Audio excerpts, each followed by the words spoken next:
Hello everyone. The question that we have over here is if f of x exists in open interval 1 to 3 by 2, then the value of f of x plus 0.5 plus 2x, where this particular bracket denotes a greatest integer function is. तो आइए देखते हैं किस प्रकार से इसकी जो है वो वैल्यू निकल के आती है। मुझे दिया गया है कि f of x जो है is equal to x plus 0.5 plus 2x के बराबर है। तो आइए देखते हैं इसमें क्या इनकी वैल्यूज जो है वो निकल के आती है। मुझे पता है कि x जो है वो एग्जिस्ट कर रहा है 1 से लेकर 3/2 में, यहाँ कह दूँ 3/2 को मैं लिख सकता हूँ 1.5 के बराबर। अब ये दोनों भी जो है वो ओपन इंटरवल्स हैं, तो it is to be noted कि 1 और 1.5 जो है दोनों इंक्लूडेड नहीं है। तो जब आप इसके बीच में कोई भी वैल्यू पुट करते हैं 1 से लेकर 1.5, इसमें आप कोई भी x की वैल्यू जो है वो पुट करेंगे, तो जो ग्रेटेस्ट इंटीजर फंक्शन है उससे बाहर निकल के ये वैल्यू जो है वो 1 ही आने वाली है, क्योंकि अगर 2 आएगी तो ये चीज़ आपका डिनाई हो जाएगा कि ग्रेटेस्ट इंटीजर फंक्शन है। सो इस वाले real number say that is x से ये चीज़ एक्सीड जो है वो नहीं कर सकती, 0 भी नहीं हो सकती, क्योंकि 1 पॉइंट समथिंग ये चीज़ आने वाली है। इसमें जब भी आप कोई वैल्यू पुट करेंगे it will be in the form of 1 point something.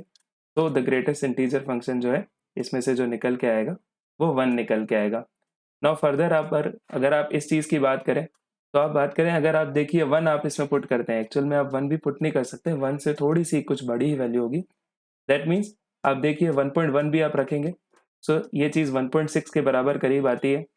अब 1.5 आप नहीं रख सकते हैं, देखिए अगर मैक्सिमम भी अगर आप रख के देखेंगे दैट मीन्स 1.5 प्लस 0.5 ये हो जाएगा 2। तो 2 का ग्रेटेस्ट इंटीजर फंक्शन जरूर 2 निकल के आता, लेकिन यहाँ क्लियरली लिखा गया है कि 1.5 is not included. That means कोई ना कोई जो वैल्यू आएगी वो 1.5 से नीचे ही आएगी। दैट मीन्स इसका जो वैल्यू रहेगा वो 2 से जो है वो कम ही रहेगा। दैट मीन्स ये भी 1 पॉइंट समथिंग के फॉर्म में रहेगा। तो इसका जो ग्रेटेस्ट इंटीजर निकल के आएगा again it is equal to 1। Yes. अब आप इस वाले पर्टिकुलर चीज़ का देखिए कि इसका क्या निकल के आएगा।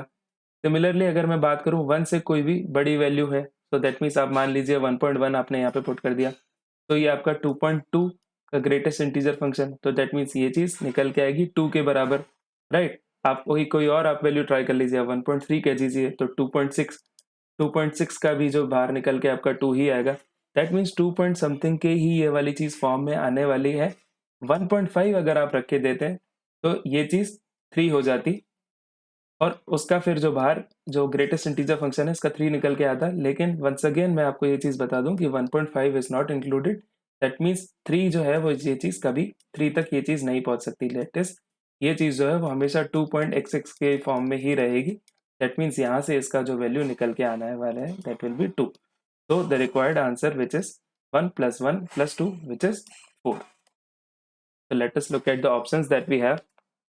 So yes, I have option B as the right answer to this question, which is 4.